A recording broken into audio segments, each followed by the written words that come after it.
Hey, there we are. What's up, guys? Rogue9 here, and welcome to episode 2 of the Hot Breach podcast. Here with me, as always, Prodigio Pete and Get Flanked. How's it going, guys? Great. Excited to be here. Lots to discuss today. This is going to be jam-packed. Holy cow. Fabulous. And even stuff literally up to the very last minute coming up for us. So yeah, good stuff. I think we can start straight away with some Rainbow Six news.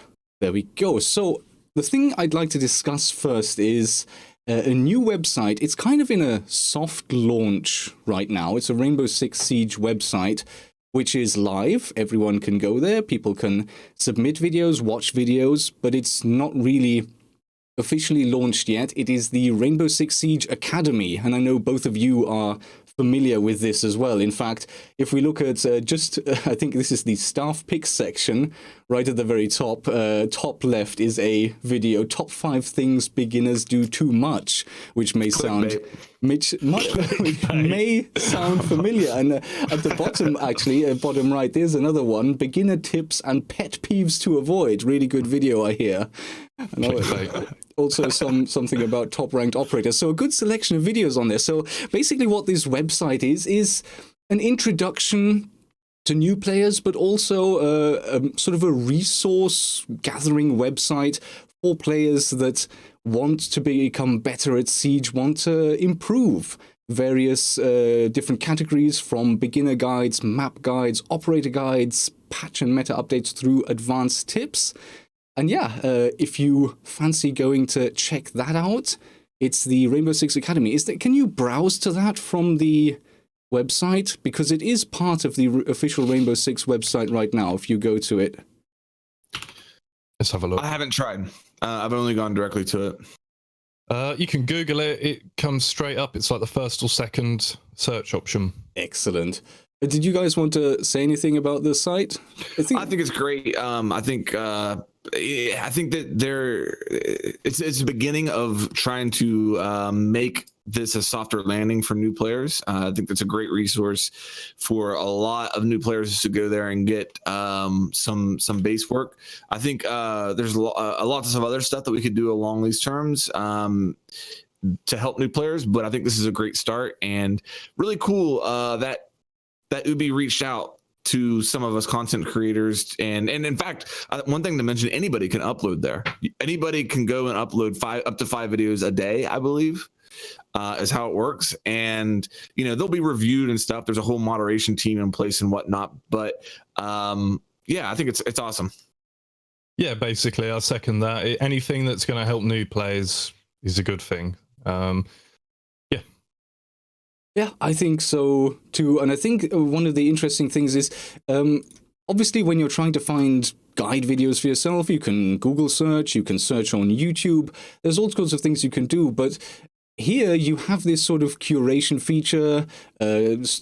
Individual videos can be upvoted. They rise to the top, so that when you filter and you search for the most popular ones, the most highest rated ones, that can make it a whole lot easier. And it can also help find really valuable videos that might be on smaller channels, because when you're searching on YouTube, you'll find the largest channels first.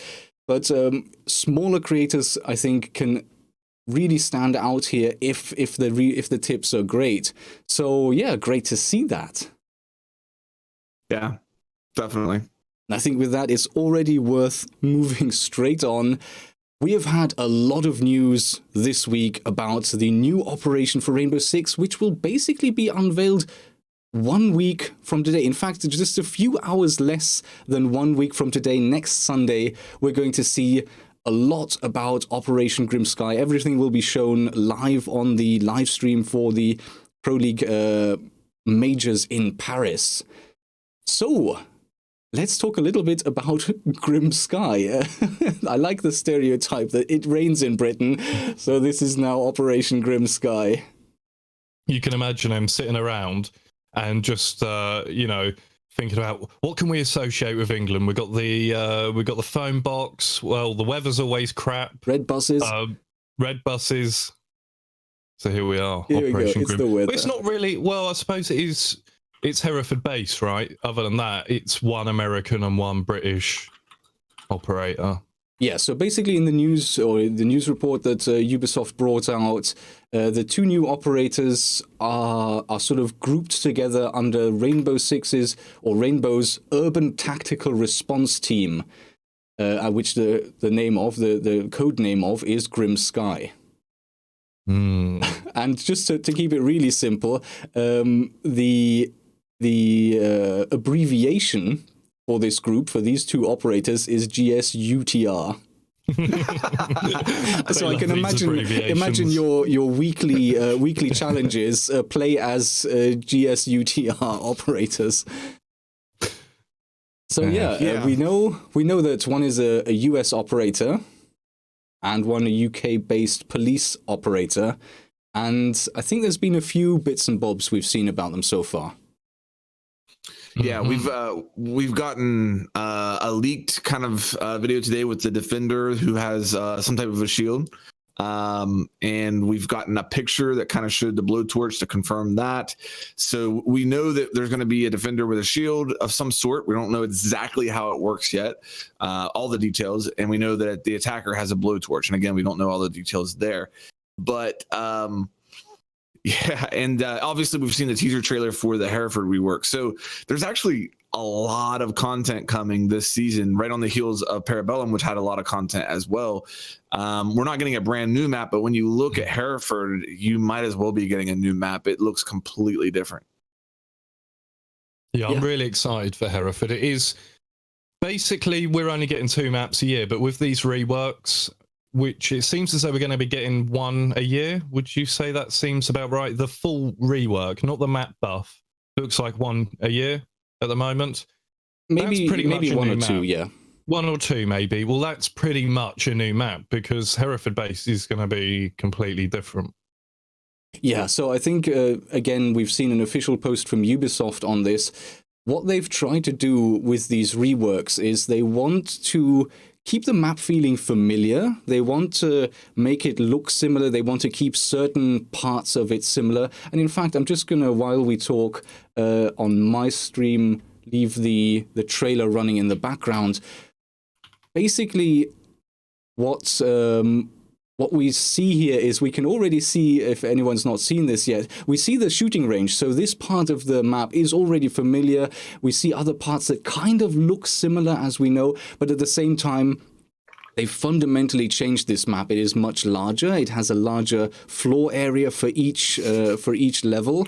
And also they've added a new staircase and other various things just to make this map more competitive and more viable to play.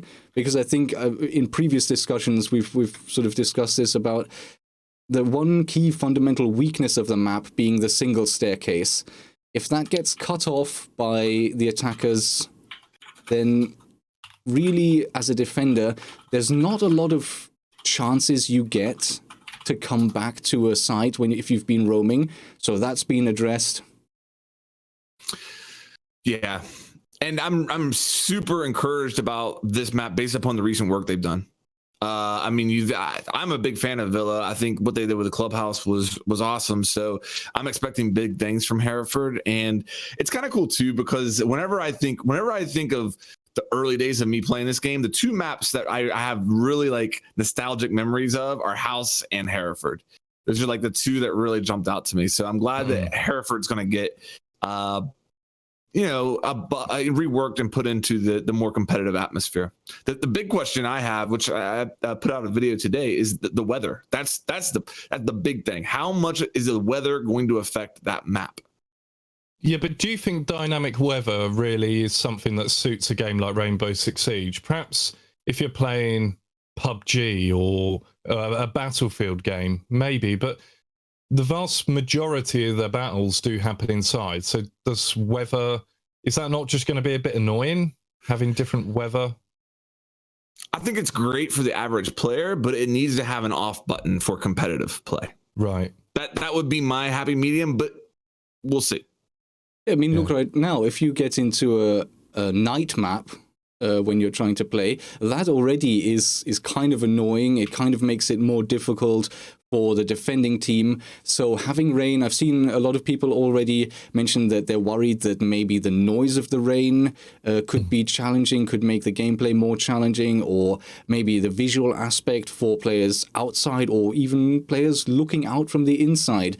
So we've definitely seen, we've seen both text-based and images that show a lot of rain on this map. So is it something that will just be constant? Is it something that will be on and off? Or is it maybe just something that is just part of the pre-release marketing? So in-game, we won't actually see anything. Yeah, I reckon that we are going to, because if you watch that trailer, you can see the streaks of lightning coming down. So I suspect that there is going to be weather effects. But I've heard pro players talk in the past about how they don't very much like the sort of ambient noise at the back of the map. So it'd be interesting, like Flank says, if they do have this weather effect and it is quite noisy, a downpour of rain, it'd be interesting if there is an off button for it. And also, like Flank, I'm encouraged by the fact it seems like they've turned over a new leaf with some of these maps coming out now, because some of the DLC maps in the past haven't been all that competitive. Yachts, tower.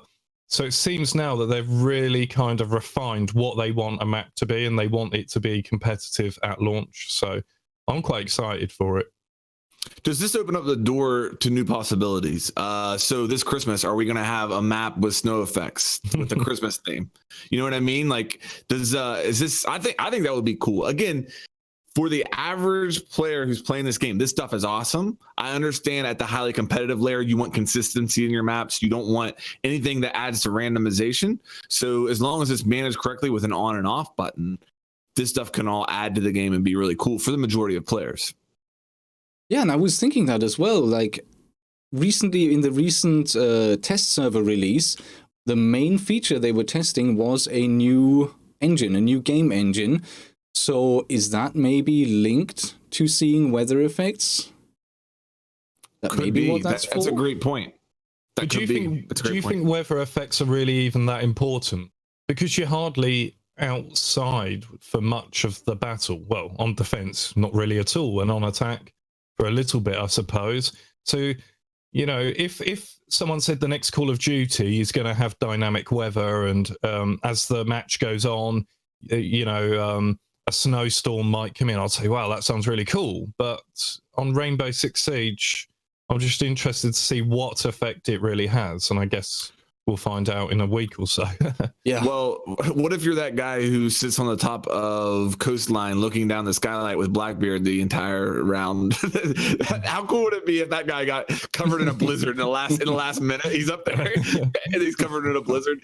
No, in all seriousness though, I think the weather could be a big factor, because in preparation, I've been speaking with actually Fabian and Pingu over the last week, talking about the day and night switches, because I've heard pro players complain about that they play all matches in Pro League in day settings, and then when they play ranked and they see a night map, it changes some lines of sights, it changes some of the visibility. So that could be another thing that they have to adjust to between going from Pro League to the ranked matches, and it could affect the visibility more than what we realize, because we're not breaking the game down nearly as much as they are. Yeah, I mean, like you said, even night maps already have an effect. What would weather do? I don't know if it fits well into a game that is so competitive and that is, like you said, so standardized, so consistent as Rainbow Six. But I guess at this stage, until we get to see it in action, we can only really speculate. Yeah. The other thing about the night maps is they're turned off for competitive, so perhaps this weather effect can also be turned off. Yep, that's a big question. Makes sense. Right, I think another piece of news that was quite interesting is that with the new release, we will be seeing a fix to the weapon sight misalignment. Finally, this has been talked about for what, a year? Has it been a year? More? Maybe more. Do you remember how long has it been since we had the Harry Potter scar recoil on the SMG-11? I mean, that's been a while. That was last year. Yeah, it must have been, right? Yeah. Yeah. So yeah, I think this has been an issue in the game since launch, and I think the core of the issue is that the weapons are rendered at a field of view of 50 degrees, and certainly on PC you can choose between 60 and 90 degree FOV for your graphics. And when you have a recoil where the reticle and the sight picture moves upwards, because of that differential between whatever field of view you've picked and the 50 default for all of the weapons, that's when you get the misalignment. That's when your reticle will no longer really be pointing at where your bullet will land. It's been in the game since launch, and yeah, so it's been attempted. There's been attempts to fix it for, well, certainly longer than we seem to be able to remember, and now it's finally done. And I mean, even this fix has been in the works for months and months now. I remember the first time it went out on the test server, and they were basically announcing it as, here, go and try this new recoil. We've modeled all of the weapons to be the same. And I remember I did a comparison between the two, and they really weren't quite the same. Some of the weapons became much, much more stable. Some of them a bit less stable. But they've continued working on this up until now. And the promise is that all the weapons will feel the same or as similar as possible. And finally, we're going to get bullets will land exactly where you're aiming. And that's awesome. I can't imagine how much work went into that. I'm gonna, it's easy to make the joke, hey, we're finally gonna get the bullets to go where we're aiming, but I cannot imagine how much work actually went into that fix. I'd fully believe that they've been on this nonstop since first launching that attempt months ago. We could have had a fix for this already. We could have had a fix for this 6 to 12 months ago, but the thing is, the first iteration got completely blown out the water by the community, so that's why they went back to the drawing board, just to come up with a solution that everyone was happy with, because there was that first solution that was on the TTS, and it seemed at that point as though that was what we were going to get, but then people just weren't happy with it, because the weapons did feel so different. And that's when they said they would try to get all the weapons to feel like they do now. Because although we do not have predictable recoil at the moment, there's no argument that Buck's assault rifle feels very, every time you fire it, it doesn't feel like a different gun. You're firing Buck's assault rifle. And so what they've tried to do, from what I understand, is have it so that it will still feel like Buck's assault rifle, but that recoil... Well, it's not even about the recoil being more predictable. This whole thing is about fixing that visual sight issue, but that was one of the ways in which they reached that solution, right? Initially, yes. And I guess part of their narrative back then was predictable recoil is also an advantage because dedicated players who learn the recoils of the different weapons will be able to master it, yada, yada, yada. But like you mentioned, Harry Potter and God knows what other, the squiggly line, the drunken sailor, I don't know. Like all of these ridiculous recoil patterns. And I think quite rightfully so, people spoke out against that. People did not like that. And what we're getting now is something that is still random. The guns feel the same, but your bullets go where you aim. And that's great. I mean, there's no way around it. And I think we've talked about this before. I think we've arrived at the better solution. I'm glad we didn't go, as much as I've argued that predictive recoil is a good thing in the game, I think that for the game as a whole, I think that we've arrived at what sounds to be the better solution, and that the recoil is going to, for the most part, feel very similar, but it is going to have the hit registration fixed, or not hit registration, but the sight misalignment fixed. So I'm happy. I'm happy with where we're at. There is an argument to be made, like sort of the two different criteria that I would always choose for a game feature to judge it are: is it good for gameplay and is it realistic? And you could argue that guns not being 100% accurate, especially if you're firing fully automatically and the sight is shaking against your eye and you're not keeping everything completely steady, it could be argued that it is maybe realistic that you won't have pinpoint accuracy at the very tip of your aiming reticle at any given time. And okay, I say that accuracy wouldn't be completely realistic. I mean, if you're fighting at different distances, then of course your bullet impact is not going to match where you're aiming. If your gun is zeroed for 100 yards and you go indoors, all of a sudden your bullet is going to be like a couple of inches lower. So that's obviously not something that's modeled in Rainbow Six, and that's now possibly even departing more from realism with this fix.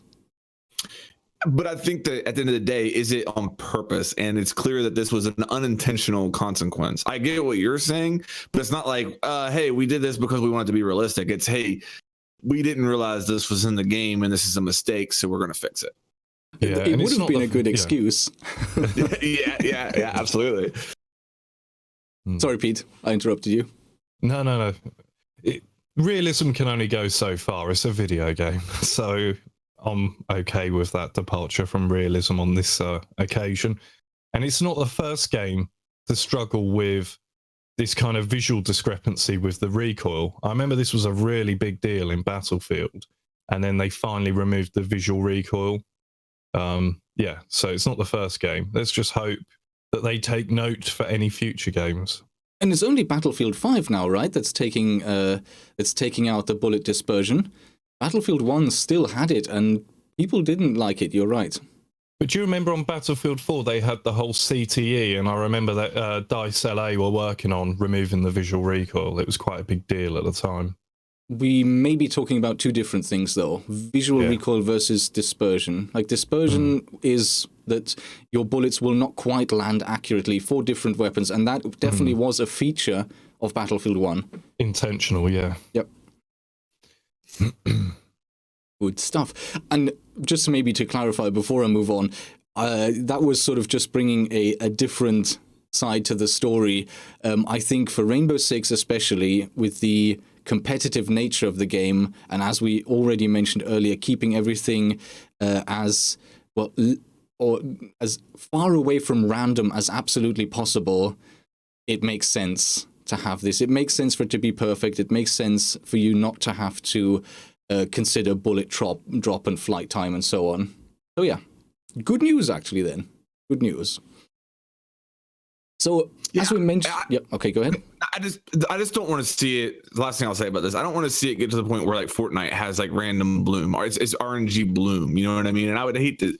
I don't think that has any place in Rainbow. It's one of the things that drives me insane about Fortnite. That you literally have no control over where one of your bullets goes. It's going to be RNG generated, which, from what you're describing there, would not necessarily, it's not necessarily RNG, but it's not going to go where your reticle is. And how would you have any idea where that bullet's going to go? How can you control that? And again, I get it. It's realistic, but I'm glad it's not in the game. Mm-hmm. Yeah.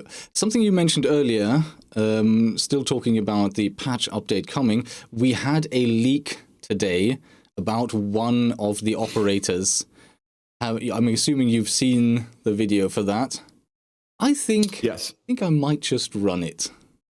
I'll do the same here. Yeah. Let's show it to the audience. Just play this in the background. There is sound. You'll find this on Reddit. I'll keep the sound off since we're talking. Let me just run that. So while this is playing in the background, Fabian was in my chat and he described this operator as a mix between Montaigne and Emperor Palpatine. I can definitely see both of them. Looking at that, I can see exactly that. I can see Montaigne. I can see the Emperor. There you go. That was it already. Yeah. So this is the defensive operator, we're assuming. I think we're quite safe to assume that the one we've seen from the official reports so far as well. And yeah, so shield operator with an extendable shield that shoots lightning. There's our first operator for Grim Sky. I called this, by the way. It is a defender because they said in the blog post it would be a defender. So we got a shield operator defender who can tase people. One of the things that Flanked and I were talking about before we went live was how we both basically feel that shield could be like Blackbeard's shield. What do you think? That it will have some kind of maximum hit points before the different parts of it break? It does. There's a lot of plexiglass there. Yeah, it's all of it is glass. You're right. Yeah. I don't think it'll be 50 HP. I think it'll be more like Blackbeard's original shield at like 800 HP. But yes. I'm just saying I think it's a possibility. I'm not saying that will even be a definite, but I think that's a possibility. That the part of the... You see the bit around the head there? You know, I could see that being destructible. Do we think this is the hole plugger or whatever it was called in the leaks we discussed last week? Is that so? Is this if the attackers open a breach, the purpose of this defender is to move forward, get the shield out, and stand in there, stopping them from moving through? That would go against it if it can be, unless it's got a crazy amount of HP, like I'm talking over 1,000 HP. Then what good would it do to block a hole for just a small period of time? Yeah. Let alone if you have to stand behind it and then it breaks and now you're taking bullets because you're blocking a hole. I think maybe hole blocker refers to I'm blocking a doorway more than. I don't know. Or maybe it doesn't block the hole, but if you come in that hole, I'm going to be just to the side of it or behind it, and I'm going to shock the crap out of you. Like, you know what I mean? Like, I'm not standing in the hole, but if you're trying to come in that hole, you're going to be in a bad situation because I'm right there. But she is blocking a hole. I mean, you're not going to be able to get through a window or a doorway or through, what Hibana's opened up with her ex-Kairos. I mean, in the most basic sense, she is a blocking operator, from what I can tell anyway. But what the leak did mention projectiles, so unless that's to do with the taser, there doesn't, I don't know how it tallies up with that leak, but she's certainly blocking entry to the attackers. Do you think she'll be carrying a weapon? Will it be like Montagne, you have a pistol, and then as soon as she extends, it's no weapons? Or... I hope. That's the encouraging thing. Two things that I encouraged by this leak. First of all, plexiglass. Two, I see no weapon. And she's holding the shield with both hands. When it's on her back, both hands are free. I'm assuming she would have a weapon at that point. But once she's actually holding the shield, she's holding it with two hands. And I am so hopeful that there is no weapon available to her at that point. That would be great. But I said only when it's in extended mode. When she collapses it, then... If you look at that again, when she's just holding it here, so she doesn't have it fully extended, she's holding it like this. It is just a teeter trailer. It might, because we don't see a gun, period. Even when she's standing with it on her back, we don't see a weapon. So... Yeah, I mean, but I guess I'm just optimistic that, think about it. Okay, let's say she's got it attached to her back. Let's say that she's a 2-speed. Okay, give her a decent SMG. She can run around. You can't shoot her from the back very well because she's got that shield there. That's going to be strong in itself. And if she sees a situation arise to pull out the shield, now her gun goes away. She cannot shoot anybody. The only thing she can do is shock people, but she's got a shield, and that shield is massive. That shield is it actually looks like it has more. It looks like it's got more coverage than Montaigne. it almost curves around more, it seems like. So yeah. Here's my shout. When the shield is not fully deployed, so either when it's at its sort of either when it's on her back or when she holds it without fully deploying it down, then I would say she might be able to hold a weapon. I would say certainly when it's on her back, she'll be able to use it as a weapon, but I do not feel that once that's deployed, that she'll then be able to then just switch to a pistol or an SMG or something and then fire at people. Yeah. I think that would be ridiculous. I just can't see it happening. No, I think that shield, when that's deployed, she's got both hands on it, and that's how she can tase people. I don't think for 1 second that she can also fire with it in that state. Yeah, I would assume it's something like Montagna, that she has some kind of sidearms, nothing special, nothing outrageous, a pistol most likely, I'm guessing, and that obviously once she deploys, she can't use it. Because imagine that even when she's walking around and it's just in one hand or just not fully deployed, why would you be walking? Well, I suppose maybe that you could then sprint, which you couldn't when it's deployed. But other than that, I can't imagine any operator without a weapon, even if she's holding the shield, like Montagna. I couldn't imagine it any less. But do you remember? You guys don't remember. I did an interview with Xavier Marquis, the creative director at the Invitational, and one of the things that has always stuck out to me from that interview, and I believe he specifically mentioned season 3 in that interview. I'll have to double check, but he said, "I said, what's going to make this year a success for you?" And he said, "I'm trying something in season 3 or season 4. I believe he mentioned both of those seasons. And if it works, I will consider this a success." So I've been constantly looking. What is it that he's talking about? When is it coming? Will I recognize it? Maybe this is it. Maybe this is a defender who can be played a couple of different ways. You can run around with her with a shield on your back and a weapon, or you can pull out the shield and have a weapon. The question, the things that goes against this is, what would be the point of it having multiple states? If as soon as you pull the shield around, if you don't have a weapon at that point, then why not just have it fully extended? Maybe slower movement speed. Maybe you can't use the shocks if it's not fully extended. Printing. I guess maybe that could play into it. But is this the thing that Xavier Marquis was referring to that's going to be different, that we've never seen in this game? He could have just been referring to something as simple as a defender with a shield. But maybe it goes as far as to say a defender with a shield that will not have a weapon available other than the shocks while that shield is not on their back. The funny thing is, we got to say this. This is going to go live on your channel, Rogue, and we'll probably know the answer to this. Yeah. You know what I mean? Yeah. But still, I mean, at this point, at the time of recording, we're not sure. Yeah, I had that with my podcast. We were discussing leaks, and then we had all the official information. My shout is that certainly when fully deployed, there's no way you can use a weapon, in my opinion. But possibly before it's fully deployed, and certainly, I would say, when it's on her back. That said, I think that she's going to be really useful just having that shield fully deployed, because she's going to it's going to increase teamwork, because she won't be able to get a great deal done on her own, but in the same way that Montaigne can get you that information and put a ping down for attackers, I think she's going to be able to do that. And in fact, I think she'll be a lot of fun, because you'll be able to corner people with that shield. Yeah. So I can see a lot of fun times ahead with this operator. Since she's a female operator and she doesn't look, in all of the images and now even the leaked video we've seen, she doesn't look to be wearing like huge bulky armor. Do we think she's nevertheless going to be fully armored, 3 armor, 1 speed, or might she be 2? I'm thinking 2.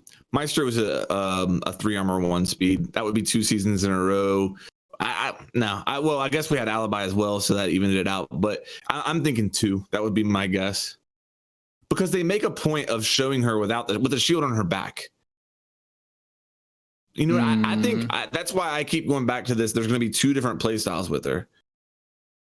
Yeah, I think she'll be slow with it extend. It's just going to, I reckon, either a 2-2 or a 1-3. But in a way, I kind of hope she's a 1 speed. I think that would be a better situation. But then again, they made Blitz a 2-2. So it's not beyond the realms of possibility that she will be. And then arguably, her shield is going to be lighter than Montaigne's, right? Yeah. This is plexiglass. Well, what about a 2-speed? What if it just works the same way as Monty? A 2-speed. I mean, I know Monty's on a 2-speed, but a 2-speed with it on her back. If she brings it around, she's now a 3-speed. And then if it's fully extended, there's even another movement speed there with that. Just make that's even slower. Just make a 3-speed, 3 armor. Yeah, I think I got that backwards. Yeah. And what about these electronics there, or this electrical charge?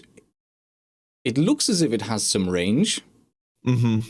The question is, what will it do? Will it just be annoying? Will it Will it destroy gadgets? Because we know if you go and electrify a shield that you can place down, these extendable shields, if you electrify those, they're actually a pretty good defense against grenades or any kind of thrown objects. Will this destroy grenades? Will it destroy flashbangs? Even any other type of projectile? What's the purpose of it? Is it to kill? Is it to stun? Will it shock people in place? Will they be stuck? What is it for? That's a really interesting question, because, you know, if you get hit by a Twitch drone, you don't get properly stunned like if it was a yokai drone, right? There might be a momentary a flinching effect, but it doesn't stun you. So I would say either there is a stun effect that comes with it, or a damage effect, or maybe a little bit of both. But I would say you might be stunned for, say, 2 or 3 seconds and maybe lose 10 health. Something like that would seem reasonable.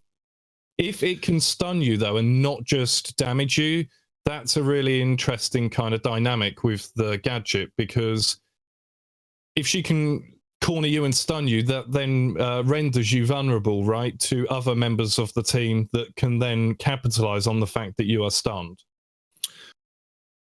Wasn't there was a GIF that went out from one of the, was it the Dutch Rainbow Six Siege Twitter, that had it was just a GIF showing the shocks of the shield, and it said something below. It roughly translated, it was something like, "This is where you stop." Or no, I'm sorry.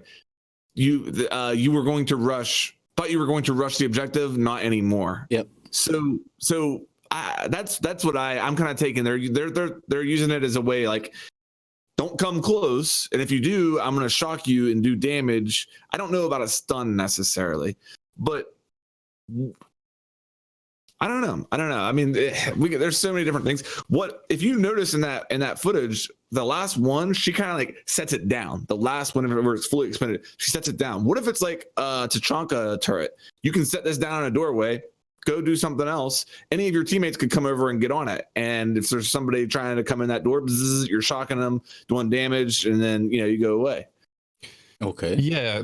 That last bit where she slams it down, I'm just watching it now. It does almost look as though it's then set, because the moment before then, there's like an inch gap around her feet where you can see she's still holding it, and then she slams it down there, and it's actually set on the ground. So that's another potential option, that she could put it down and then maybe even be able to walk away, and a teammate can come by and just hop on it and use it like a Tachanka turret, which would be really interesting. Mm-hmm. But then would that mean that she can't walk around and use it, that it is a static thing? Maybe all we're seeing in that clip is the animation of her deploying her gadget. You know what I mean? It's not actually different stages. Like that first time that you see it, that's just in the process of it going from on her back to deployed, and that there isn't actually a stage where she's holding it and walking around. Well, we don't see it in that little trailer, but it's interesting. Yeah. If you can move around with it, one thing that you were saying before we went live is that it would be an interesting interaction with reinforced walls and placing a thermite charge. Yeah. Like, that wouldn't be a primary use. It wouldn't be you wouldn't pick this as necessarily a counter. Well, you might do, actually, thinking about it, but I don't think that would be the primary use. But if you just happen to be in the vicinity and the timing is right, and you get the call maybe from a pulse, or you hear the thermite charge going on a garage door, can she then zap it off? Which I thought was really interesting, because the devs spoke about how that was never an intentional part of how they saw Bandit working in the game, and it was in fact something the community discovered about Bandit, and the devs loved that. And that might be something that they've really tried to include with this new operator. So that's another interesting thing.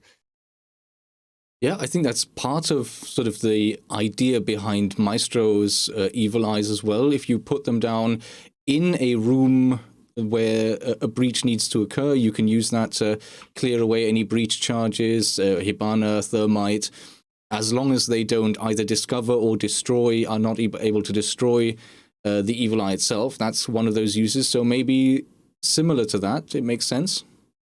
And think about, I know this is a little bit off what you guys were just talking about there, but let's go back to IQ losing her grenades. So let's say that this person can walk around with this and IQ's underneath with a grenade and she's got her scanner and she's like, oh, there it is. I can see it. There goes a grenade. Boom, dead. This may be the reason that IQ lost her grenades, is this operator right here. That's really good. And we've talked about that on these podcasts before, how sometimes they set up a DLC before it comes with a balance patch that you scratch your head over. And I was scratching my head over the IQ one. Now, I definitely think that shield will be vulnerable to grenades, especially from below, right? If you cook a grenade and you know that they're above you, and IQ is so going to be able to see the electronic signature of that shield. So she would have been a great counter from a vertical standpoint from below. And we've seen it before, you know, when Legion come in, they nerfed barbed wire, and of course Legion had this kind of slowing effect on attackers. So I think you might be onto something there, Flanked. I really do think that they might be preparing the meta for this new operator to come in. Yeah.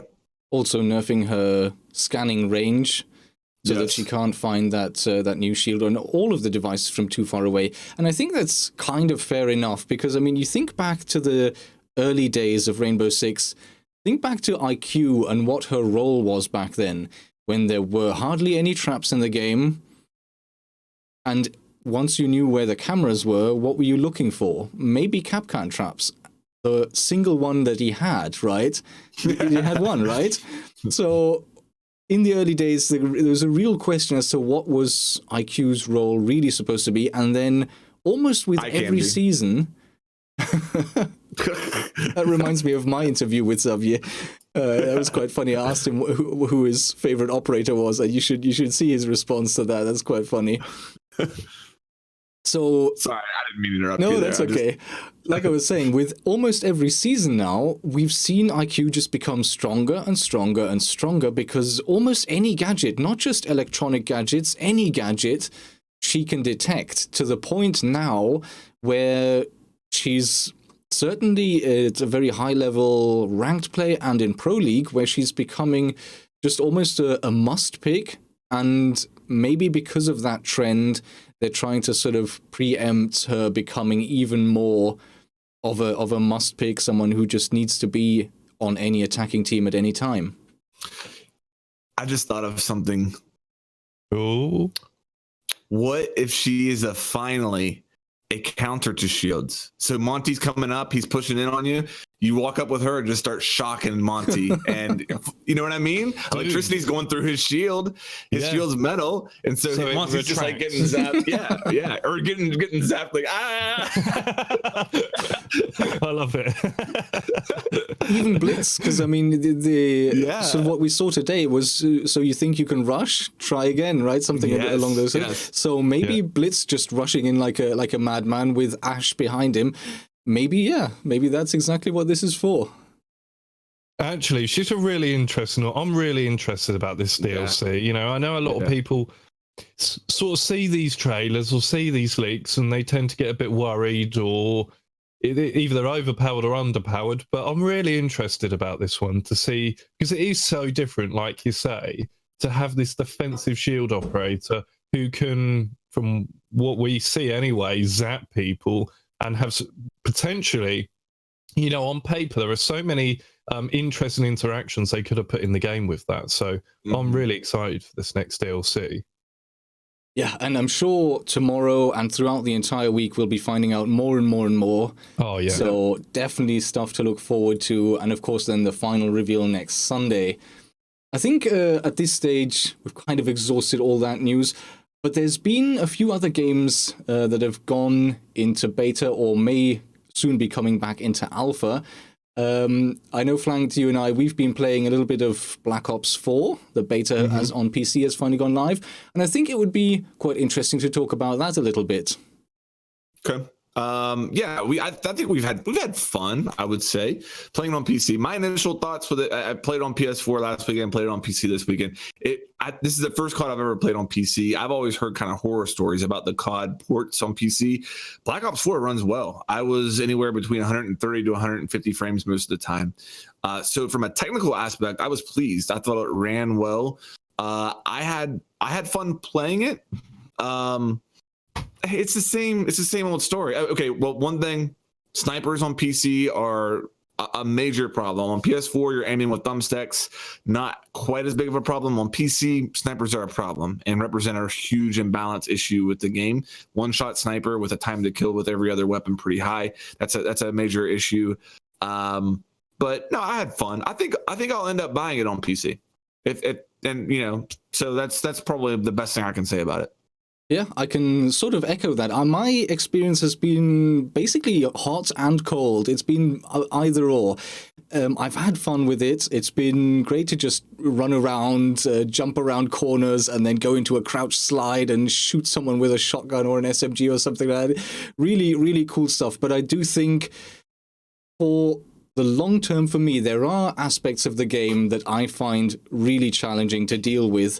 Like you've mentioned, you have the one-hit sniper rifles when every other gun needs 3 or 4 or 5 bullets, and then you just always just die because a guy looks at you and shoots you with that one rifle. Yeah.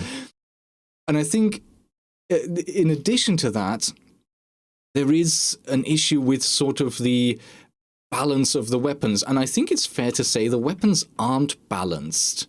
They're purposefully not balanced. As you progress, as you play, you unlock more weapons, you unlock attachments to make those weapons better, you unlock character traits and all kinds of things, you unlock different score streaks, you become objectively more and more and more powerful as you play that game.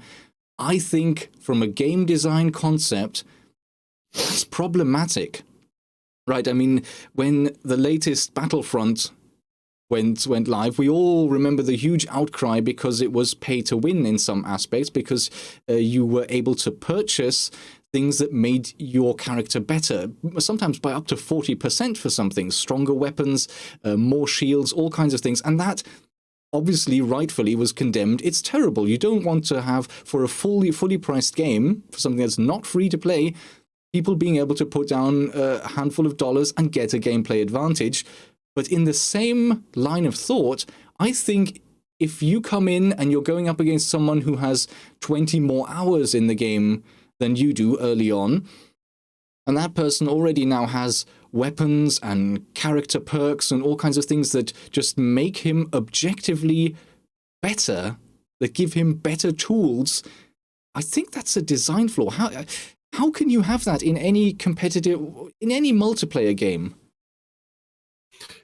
You can have it, but you have to balance it. And that's what I don't feel like they've done. I mean, if you think about Battlefield, you unlock things as you go in that game as well, but they don't balance it to where the stuff you get in the beginning is not even close to as good as the stuff you get in the end. And I think that's what they need to do in Black Ops 4, because everybody wants a progression system, of some sort. And I think that's their way of doing it. But you're right. You're going to have the more experienced players who already have the map knowledge and just the experience on their side. Not only that, but they have the most powerful stuff in the game on their side. And that's, yes, I agree with you. I think personally, the game is going to be made or break on the ranked playlist, how they balance these things, like you mentioned. That's those two things, really. The ranked playlist is going to be the difference between me playing this game for a year and for a month, because I can have fun with the game for a month and just, go around mindlessly shooting things. But if they introduce a real ranked playlist with depth that I can get some good competition in, then I can play it for a year. Yeah, I think competition is something that keeps a game alive.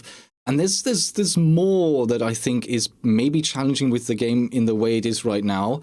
Like exactly what you meant. I think I fully agree with what you said in terms of balancing the weapons. I think in Battlefield, what we have is you can unlock more and more weapons, but I mean, you'll get weapons with a higher fire rate, but a lower damage per bullet, or more recoil or something. So they'll be better in some ways, and they'll have strengths, and sometimes they'll be sort of like, if you unlock the level 10 weapon, there will be something about that weapon that makes it a good choice in certain situations, but it's not just overriding the best choice. It's not the only thing you can now pick from then on, and every other player has a disadvantage.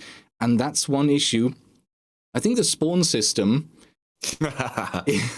like every few seconds, if you ever stop in Call of Duty, within 5 seconds, there's someone spawning behind you. Sometimes, like, you can spawn and you're fighting your way towards the enemy, and within 5 seconds, there'll be someone behind you. Yeah.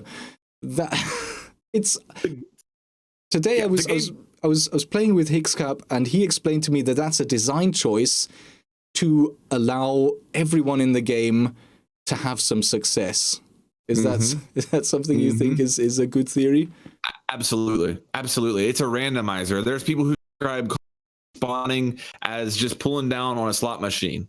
And maybe you spawn good, and there's a guy right in front of you. You pick up a couple kills. Now you got your score streaks, and woo, I hit the jackpot.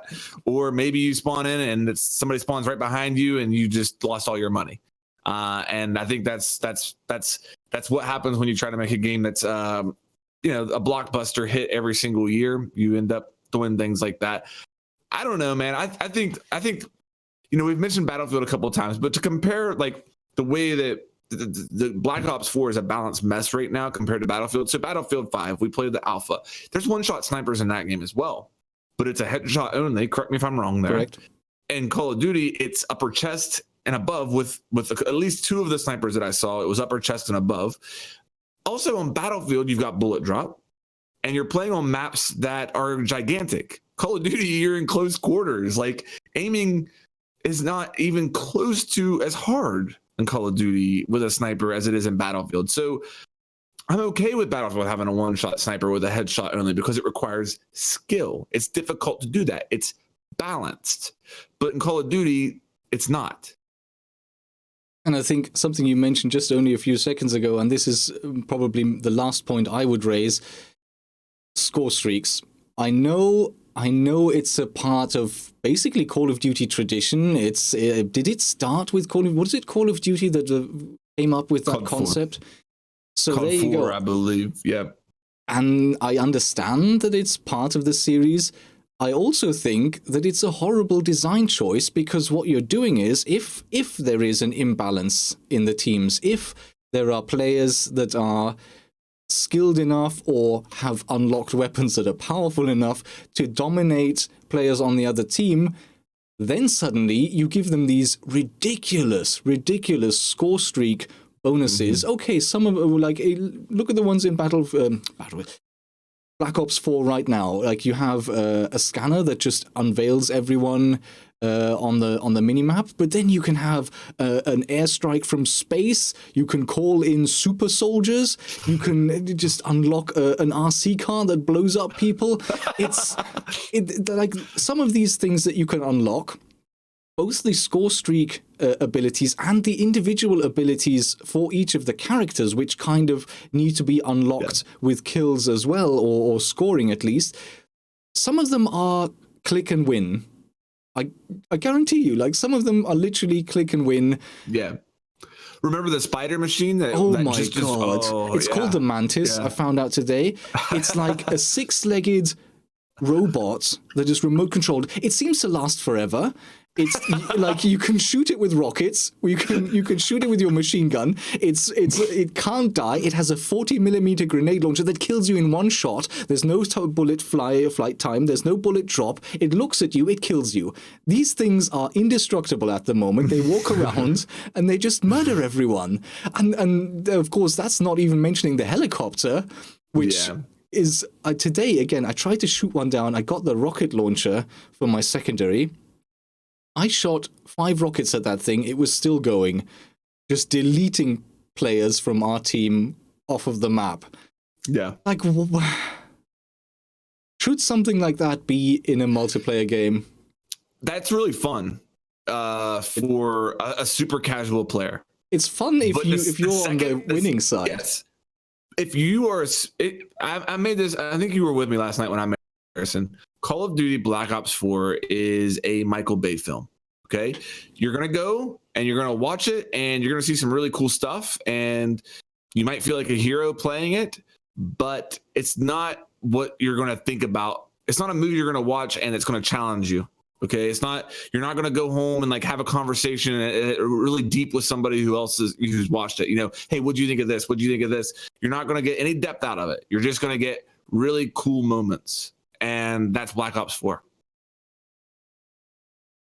There you go. So I guess we'll see where it goes from there. I almost doubt if they'll make any significant changes. I don't think they'll take out score streaks. I don't think they'll balance the weapons significantly. I think this is pretty much what it's going to be, and that's Call of Duty kind of. If that's what you're into, I'll reiterate it as someone who's not played Call of Duty multiplayer ever really. I had a good time sometimes when I wasn't on the receiving end. I made the comment yesterday. I played far less content in an alpha form of Battlefield 5. And I had more fun playing Battlefield 5 than I did Call of Duty Black Ops 4. Yep. With that said, I'll probably end up buying Black Ops 4, and I think it's the best Call of Duty in the last 3 years. Yep. Speaking of Battlefield 5 is going back into alpha on the 14th, so 2 days from now. Everyone who already played in the alpha a few weeks ago will be able to play again, and they will be sending out more codes. So if you've played Battlefield in the past, if you're on the email list and you have that activated, you can't opt out, then you may get one of those codes. One of the things I've seen they're changing for this second release of the alpha, they're not changing the map, they're not changing anything fundamental. One of the things sort of in terms of what you get to play, but they are increasing the time to kill. So, thoughts on that? I felt the gunplay in Battlefield 5 was perfect. I'm kind of disappointed to hear that. And see, that was one of my favorite parts. I wouldn't be too disappointed about it because what they're doing is they're testing a load of things out, but don't feel like this alpha isn't necessarily a refinement from the last one, whereby they're saying, right, we're going to take all these changes and now we're closer to where we want to be at launch. They're actually, sometimes in the development process of a game, they go too far one way and then they go too far the other just to find the middle ground. So don't feel as though this is a refinement from the last alpha and closer to whatever the game will be at launch. They're just testing a load of different things, basically. Yeah, this has been publicly announced. They're trying it out, and they're going to use both of the data they'll be gathering throughout the test as well as feedback after that to make a choice in which direction they want to go. So this is not taking a step closer to launch, and this is more the direction it's going in. It's a test. So yes, we don't know whether or what the outcome will be. They're trying it out. Do you think that they're trying this because they're looking at Battle Royale and saying this time to kill doesn't really work in Battle Royale, so we want to try this? I would expect that. I mean, I don't know anything about it, but I would expect that they'll balance them separately. I don't know, because you surely can't have a similar time to kill across both game modes. I would hope that they're. I don't see why you can't. I mean, it wouldn't go in line with how Battle Royale now. Most Battle Royale games right now have a longer time to kill than what I experienced in Battlefield 5 Alpha. But at the same time, don't you think it would be a little bit strange to play a bunch of multiplayer and then just hop into this other game mode and then have a completely different set of rules? It would be if all the weapons acted completely differently to how you expected them to. So if you had a favorite weapon and then it was completely different, but I think it would be perfectly reasonable to have a slightly different time to kill between them, because it would be really frustrating in a battle royale. There's no quick respawn, and it would be really frustrating if you went down as quick as you did in the multiplayer. So in my opinion, I'd like to have a slightly different time to kill between them. Not drastically different. I'm not talking about having it like the Division where you can sponge bullets or anything like that. But what, you know, what about the? I mean, what if why not balance the time to kill in battle royale with health? Like that's what I was just with armor. Yeah, you know what I mean? Like, yeah, so you would hope that there would be pickups of armor and health and stuff. So that would be another way of doing it too, I suppose. 3 levels of helmets you can pick up. Well, yeah. Let's see what they do with it, you know. Yeah, I'm excited. That would be interesting to mention as well, since we all played that game and it's going back into alpha. And maybe one last sort of non-siege segment before we move on. Insurgency Sandstorm has also gone live in a beta. Pete, I think you've had a bit of a go at that. I know we've played together, so... Insurgency? Yes. I quite enjoyed it. So Rogue and I've only had one real play session on it so far, because I've been kind of busy this weekend, but I really enjoyed the short session I had with Rogue. I would say it's, if you haven't played Insurgency before, the time to kill is very quick. You die very quickly. In fact, it's not a case where you're getting shot at and you think, oh, where am I getting shot at? I'm going to position myself somewhere that's safer, because the second you realize you're getting shot at, you're dead. Like I was taking people down in 1 or 2 bullets. And actually, it's very gory. You can blow limbs off your opponents, off your enemies as well. As a critique, one thing I thought was kind of bad about it, because overall I did really enjoy it. I felt the performance wasn't quite right. I have a fairly good PC, and I found Insurgency does this thing when you scope in, where it renders in the world on your scope again, and it looks really cool. I absolutely love it.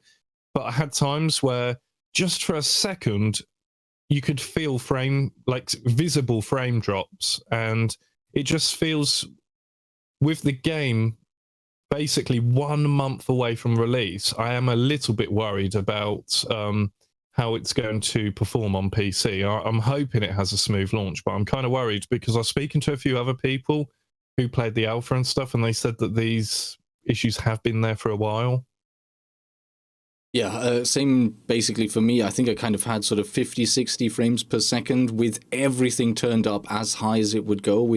So I was testing my computer, but I think within its state as it is, I would have to turn down some of the visual aspects in order to get my frame rate up. And that's maybe a bit disappointing because it still does look like an indie game. Yeah, it's not like it... would you be happy with 50 frames if you were playing a new kind of top-of-the-line game, like when Crisis 3 came out and the visuals really pushed boundaries? It's not as though you've got a game that's pushing boundaries with the visuals. In fact, at times some of the visuals are kind of funny. That's tied more into the animations and stuff. So it is an indie game, but I do feel like it needs a bit of work still on how it performs. But overall, like, that sounds like as though I'm being quite negative about it, but I really do like it. It's very hardcore, though. I really do want to get that point across.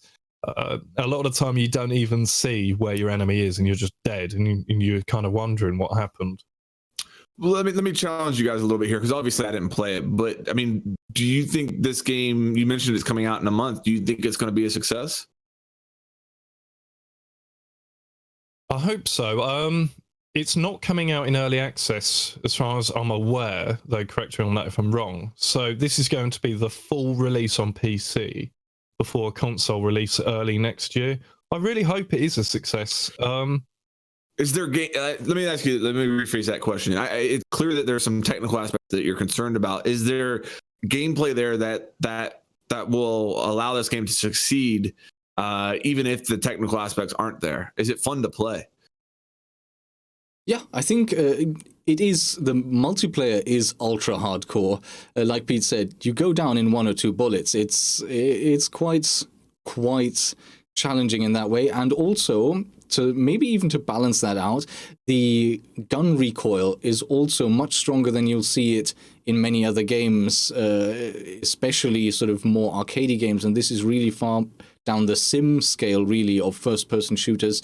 So it's, once you get hit, you go down. But at the same time, it's hard to score hits because the weapons are more challenging to control. So it has depth to it in the multiplayer. It is something you need practice in, you need to get used to. But at the same time, it's also got a cooperative mode. I suppose a little bit like an expanded terrorist hunt mode, where you have just a huge map, various mission objectives that you go with the whole team, like up to, I don't know, 8, 12 players I saw sometimes in the games I was in. So there is that aspect, which then is something I think that is quite welcoming to newer players, where you get used to the mechanics, you get used to everything that's going on.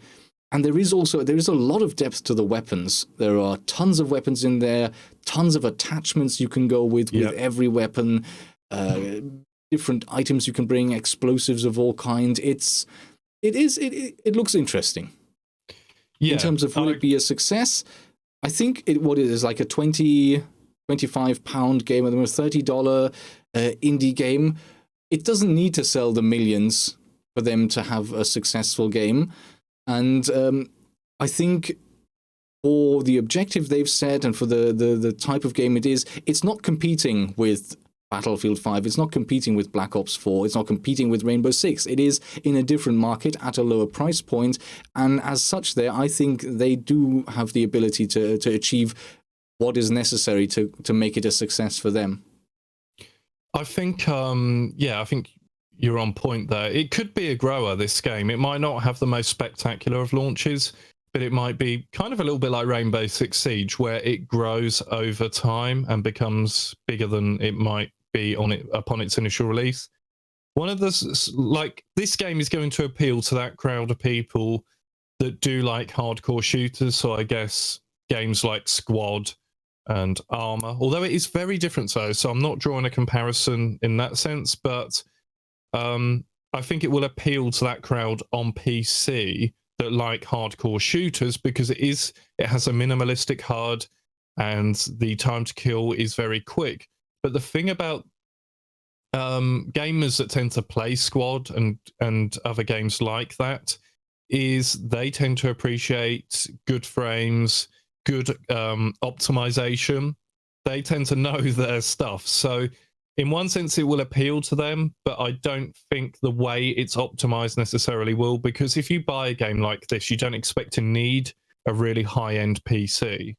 Right. And at the moment, it feels as though they have a way to go on the optimization. But I really want it to succeed, so I don't want to sit here being really negative about it, because it does have a lot of potential. So hopefully they just sort that out.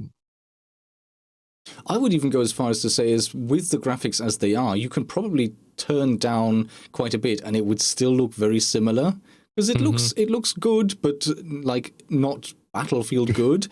As it is. And if you turn that down a bit, you'll still have the same experience, but it'll maybe run a tad better. So worth keeping in mind as well, I think. Good stuff. Now, final segment before any questions. Pro League. Of course, Pro League is kind of suspended right now, but we can talk a little bit about the majors coming up in France right now.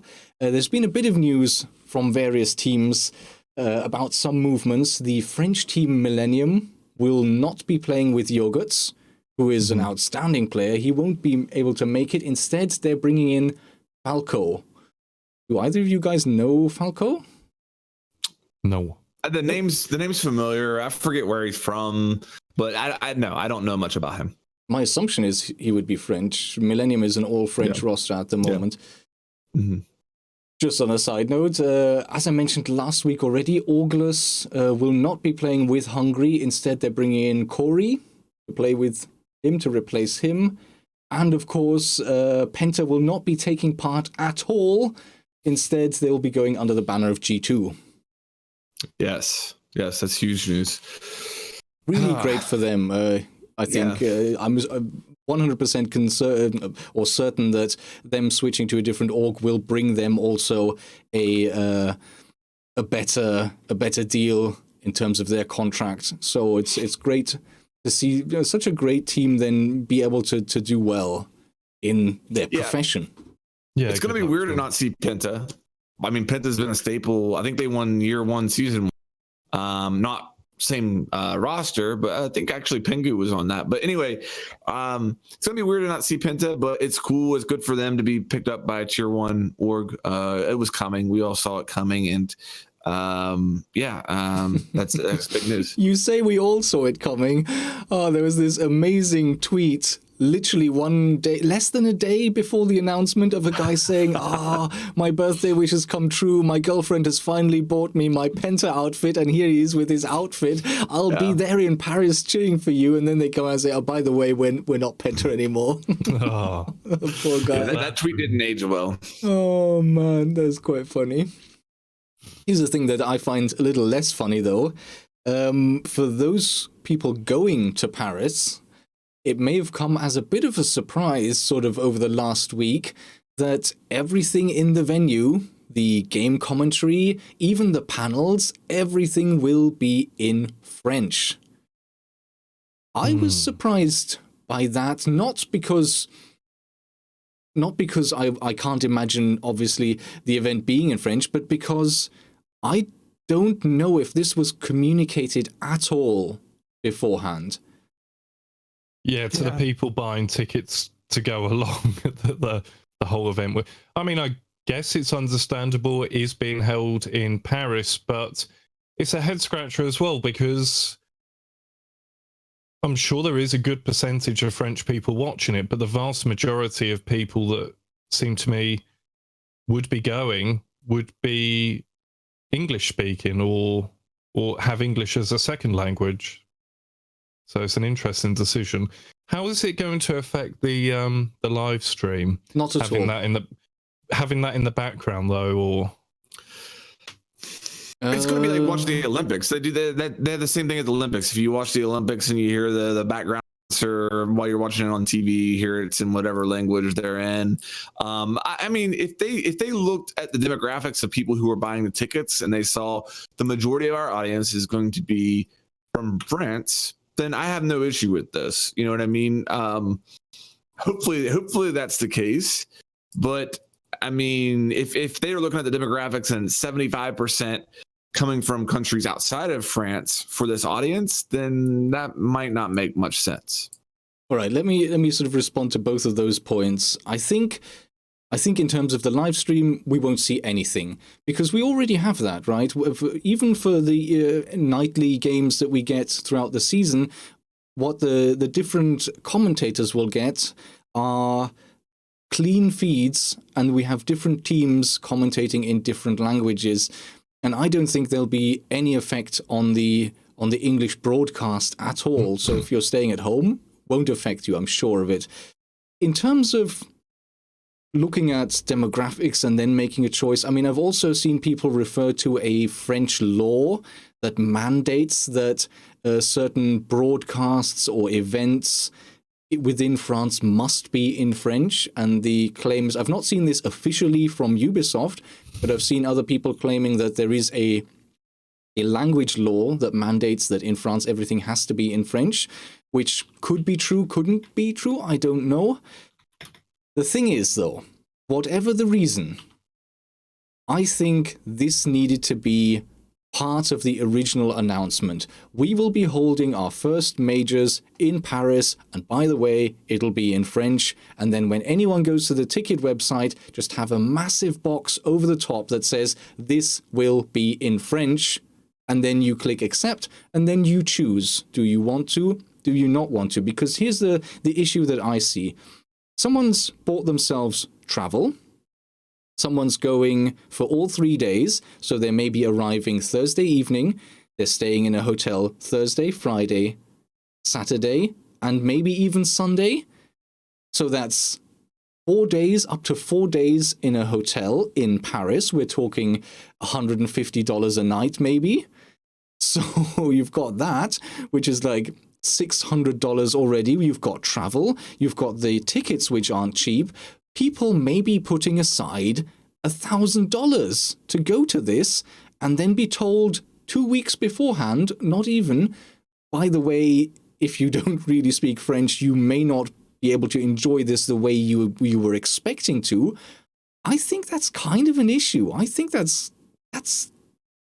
shouldn't have happened.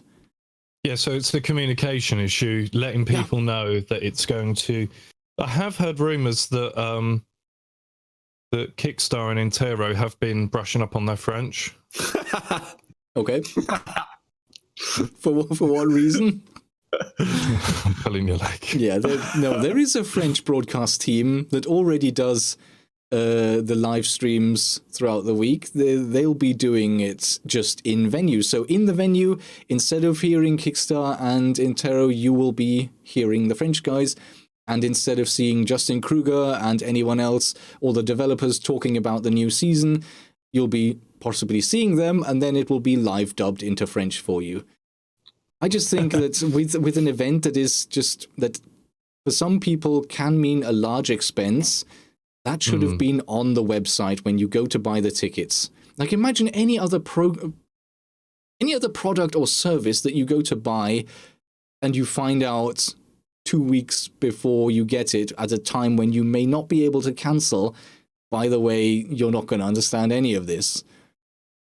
Yeah, it's a head scratcher. I wonder what was the thought process behind that, because it seems as though it seems very last minute. Is that just because they've only announced it now, or do you think that this is something that's only been decided quite recently? I fully believe that. I don't think if they'd known from the beginning, they wouldn't have made it a secret. There's no reason to, because it is deceptive.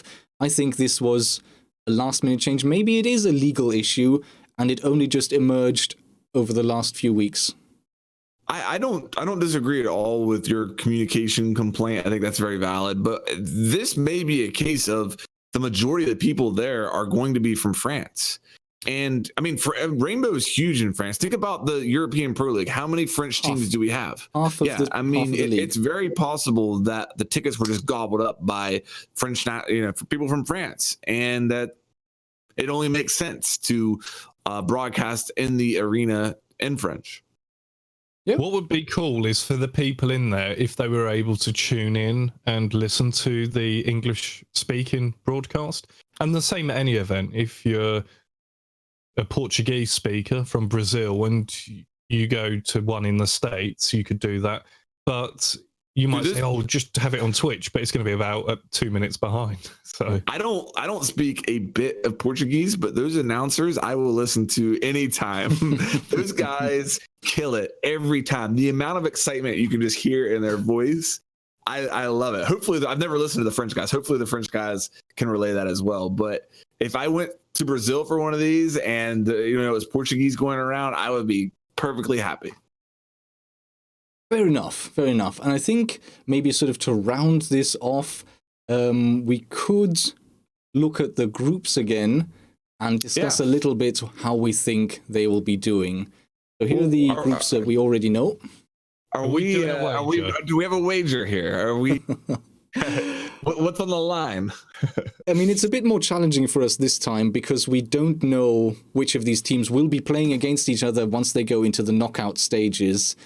So, I mean, it was easy enough when there was no group stage. I think at this point, making predictions about matchups we don't even know yet is more challenging. I think what would be much easier is having a bit of a discussion about how we think these groups will play out. Well, let me just throw this by. What if we each pick who we see coming out of each group? We each get 1 point for each of those teams that we guess correctly. And then when we see the actual bracket take form, it's a reset, but we carry those points over to that point. Okay. Does that make sense? So if you got everyone right, you would be starting out in the quarterfinals with 8 points. And, let's say that maybe the quarterfinal matches would be worth 2 points apiece. Yeah, we can do that. Obviously, we won't be really able to communicate that properly, because we'll all be traveling when the group stages finish, and we'll be in Paris quite busy. That is where I see the challenge. So do we just place a wager based upon the group stages, and whoever picks the most teams coming out of the group stage correctly? We could do that, or we could just sit together one evening and without a video or without a broadcast, then do the knockout stages later on and talk about those. What do you think, Pete? What do you want to do here? I mean, I'm just saying, do you guys? How excited are you guys to use my logo on your Twitter? That's basically what it comes down to. I'm going to win. My money's on Rogue. You know what it is. Rogue doesn't have his. Rogue, he hasn't studied his spreadsheet. He hasn't done his spreadsheet. I'm not prepared at all. Right, we're doing it. Yes. So I don't know. I'll tell you what. Let's just go through here. We'll make our predictions. We'll decide off air what we're going to wager, and if there is going to wager, and if this will count for anything. How about that? Sure. Okay, let's do it. Are you gonna screen share this, or? I've got it up on my screen right now. Okay. If you just Google Rainbow Six Paris group stage, it'll be one of the first things that comes up. So Group A, we have Team Liquid, Nora Rengu, Obey Alliance, and Team Vitality. Okay, so actually, I saw some tweets today to not sleep on the APAC teams, that they're really impressive. I'm gonna go with Team Liquid and Team Vitality. Those would be my two to make it out of that group. The reason I'm not picking Obey is they're in last place in NA. They haven't performed well. The only thing they've done well this year is for the qualifier. So I just don't know that that's going to change here. So I'm going to pick Team Liquid and Vitality to come out of Group A.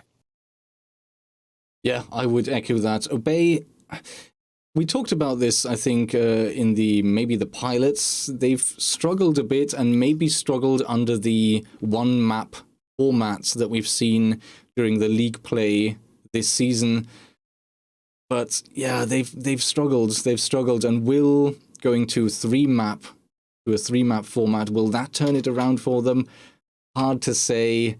Nora Rengu, great team, and they were great certainly at the last competition in Canada.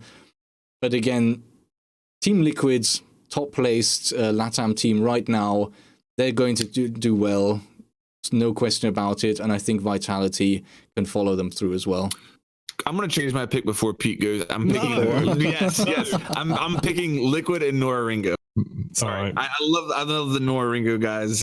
And, I'm gonna pick them. That's going to be my black horse, my dark horse, yeah. Black horse. Okay, yeah. You've just stole my thunder. Good. All right, yeah, I'll go Team Liquid. Obviously, they're one of the favourites coming in. And Nora Rengu, if you go back to our last wager, I went for Nora Rengu. Yeah, you did. For them again. Okay. Good stuff. Yeah. Double down. Group B, Pete, why don't you start us off? So, well, the org formerly known as Penta, what are they called now? G2. So you can't really exactly bet against them. They're the favourite, surely, going into it. So we're going to go with G2, also known as Penta. And Ninjas in Pyjamas, what team's that? That's a LATAM team. Former Black Dragons roster. And Fnatic is the Australian team. Yes. We'll go with Fnatic. I think I went with Fnatic last time, and they did quite well. So we'll go Penta and Fnatic. Okay. This is tough. I'm gonna go with G2, the org formerly known as Penta, G2, and I'm gonna go with Ninjas in Pyjamas. The Latin American teams perform well on LAN. Black Dragons made several impressive runs during their time as Black Dragons. I expect that to continue under Ninjas in Pyjamas. So Group B for me will be G2 and Ninjas in Pyjamas. Yeah, I echo that as well. I think it's surprising that Ninjas in Pajamas have struggled as they have in the season so far, and it's only because of that that I'm going to go G2 and mock it. Okay. Because definitely Ninjas in Pajamas, great team and great in the past. Like you've mentioned, maybe that's something to bear in mind, is how great they've been at LAN. But this season hasn't been theirs yet. And yeah, I'll go for mock it instead. I think it's only fair that I start one off as well, rather than just following and copying what you go. So Group C, we have Millennium, Evil Geniuses, Mystic Element, and Immortals. I think Immortals, there we go, that's one of the Latin American ones, and it is, I mean, apart from the win-loss difference, they are essentially currently in the standings on par with Team Liquid. So I'm definitely excited to see them play, definitely excited to see them in the group, and I think they can make that. Now, the challenging question. Mystic Element, to me, I'll be quite honest, is a bit of an unknown. I don't follow the APAC League as closely as I do the other ones. It's hard enough trying to follow 3 leagues. So just because I don't know them so well, I can't really judge. And of course, we have Millennium and Evil Geniuses as a choice as well. So it's going to be between those two for me. Let me see. Let me just take a quick peek at the standings. Evil Geniuses is center of the pack so far, but it is Evil Geniuses. We know they're great. And what else was it? We also have Millennium. Millennium is placed 3rd. You went big on them last time. They won for me last time, but can they beat EG? No, I'm going to go with EG. I think they're great. So what are your 2 picks? So I'm going with Immortals and Evil Geniuses. Okay. Go ahead, Pete. Yeah. Who are Immortals? You seem really confident in them. They are currently the 2nd placed Latin American team with the exact same score as Liquid. The only thing that puts them in 2nd place is their win-loss differential. So they're quite good then. They're doing well this season. Okay. Let me put it that way. Off the back of your recommendation, Immortals. So both Liquid and Immortals have won 4, drawn 2, and lost 1. And the only thing is the round difference. You see, I've missed a lot of this season, but usually I would sit here, I'd look at Evil Geniuses and I'd say, we have to go for them. But they've not had the best season, right? Yep. So, but then they're a tournament team. With the rules. So I might go, I'll tell you what, I'm going to go Evil Geniuses and Millennium. Because they did well for you last time. Okay. And they're on home soil. True, that's a good point. So there'll be no jet lag or anything like that. I mean, all of the teams are already... Not only are they already all of them in Paris and have been for days, but they've been having camps in various European countries. They've been traveling together. This is serious stuff now. This is not just 5 guys traveling and going to play some games. This is proper preparation. Yeah. It speaks volumes about how far the Rainbow has come as an esport. The fact that I think EG has been in Europe now for at least a week, maybe a week and a half, preparing. And, a year ago, that wouldn't, I couldn't have imagined that. I mean, we've had teams boot camp, but it's really cool. Rogue's been over there as well. So, okay, for me, looking at Group C, I'm going to go with EG and I'm going to go with Millennium. Millennium's the hometown. EG's ready. That's really all you can say. Part of EG's struggles this year, I would attribute to best of one as well as changing rules. And they have had a long stretch here to really iron down those rules and get ready. And they'll be on LAN where they've always performed. You think about EG at the last 2 LANs they've participated in. You had... Oh, no. I guess 2 out of the 3 they made the finals. So at DreamHack Austin, they made the finals, and at the Invitational, they made the finals. In the season 7 finals, they got knocked out by Penta, now known as G2, in the first round. So nothing to sneeze at there. I'm going to pick GT and Millennium to come out of that group. Immortals, I'm just not familiar enough to pick them. I recognize they've achieved great things in Latin America, but that's online. LAN is completely different. So prove it on LAN, and I'll consider you next time. But you're gonna have to show me something first. Okay, so that's just one group left. Yes, Rogue, FaZe Clan, Augulus, and Team Secret. Shall I go first? Go on then. So I'm going to try and mix things up. I'm going to go Team Secret, because I think they took... Did they not draw with Penta? They did not. No, but they won DreamHack, right? DreamHack Valencia, they won. And they're doing really well. Mm-hmm.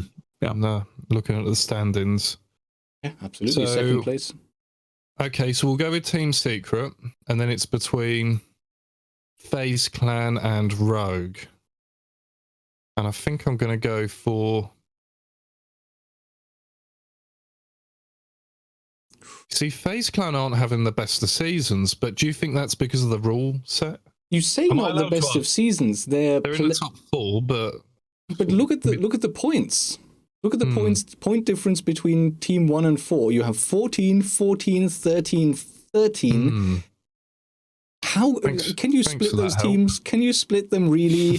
Can you really say that Team Liquid with 1 point more is dominating in comparison to FaZe Clan? Can you really? I'm going to go with FaZe Clan because I'm just looking at their lineup and it's absolutely nuts. Yeah, we'll go FaZe Clan and Team Secret. Okay, I'm going to go out of Group D. I'm going to go with Rogue and Team Secret. FaZe Clan, I've had high hopes in previous lands, and they haven't shown me anything. So I'm not falling for that one again. Again, if they show me something here, maybe I'll consider them next time. Orgless, with the drama that they've had, I just don't think that they're coming in on a good note. Team Secret has been one of the best teams in the world over the last couple of months, so that's an easy pick. Rogue hasn't performed well this year in a lot of different situations, but if you look at the matchup between them and Team Secret, then it was I don't know. They played them really tight at DreamHack Valencia. It was a great match. Could have gone either way. So I'm gonna pick Rogue and Team Secret there to come out of Group D. Yep. I think Team Secret, I'm absolutely with you on that front, and I think the choice between Rogue and FaZe Clan is so challenging. Both teams actually doing quite well in sort of the league play, both of them in good standings, not the very top, but very good. And you both make really good arguments for either of them. Go and look at the lineup for FaZe. It's nuts, man. It sounds like Rogue is in physical pain right now. I need my spreadsheets. I haven't crunched the numbers and trying to make this decision. It's just how can I say Rogue isn't going to get out of the group stages when at the moment they are the second placed North American team? How can I? And at the same time, how can I say FaZe Clan is not going to make it when they are literally 1 point behind the top placed? And of course, Team Secret, okay, they have the same results. They have 14 points as well, but they are the number 2 in Europe. And they've done so well outside of the standard league play. So Team Secret for sure. What is the lineup then, Pete? Convince me. Go on. Let me just I closed the window. Hang on. Actually, I can probably just cameraman, Mav, Astro, and HS Namaringa. Moringa, yeah. They've been going to LANs together for God knows how long. They are really seasoned. It might be their time. But Pete, In It fact, I makes don't the want you to argument pick that them. they've been going to LAN and not showing up. Actually, I think you should pick Rogue. It is your namesake. That is actually something that I hadn't considered at all yet. Decision has been made. Yep. We'll go with that, shall we? Brilliant. So yeah, let me just go back to that. So I'm saying Rogue and Team Secret. All right. There we go. So there's those predictions done. Let's see how all of that works out. Yeah. I'm just looking through here. I predict 2 NA teams through, EG and Rogue. I don't predict Obey through. So yeah, I think APAC is. I think I have 2 from every region. Basically, is the way that it works out for me. Yeah, I don't. But never mind. All right. Never mind. I've already sent those to you on Twitter, what my selection is, so there's no backing out. Very good. Excellent. Not that I would. Not that anyone would. Final point, I think, to round off, as we always do, with some questions. Questions from the chat, and also, obviously, questions you've submitted elsewhere. There is a special text chat string in my Discord server, and I have had a few questions there. And actually, Slayer 1027 has a really good question, and something that I had sort of thought about discussing, and then it kind of went to the side with all of the other news we've had. He says, the Red Dead Redemption 2 gameplay trailer looked amazing. What are your thoughts on the expanded world interactions? And boy, oh boy, did that trailer look amazing. I mean, I loved the first Red Dead Redemption. That was an awesome game, and what I was hoping for was that, just a little bit more and a little bit better looking. And I just, for some reason, I wasn't even considering that there'd be more depth to the game. That, of course, years now, what are we? We are 8 years onwards, that, of course, we'd be getting something much deeper, and that trailer just looks mind-blowing. I cannot wait to see more of that game and to be able to play it. I agree. The trailer looked amazing. I expect the game will be amazing. I mean, I don't know really what else you can say. I mean, all signs indicate take my money already. That's really all you can say.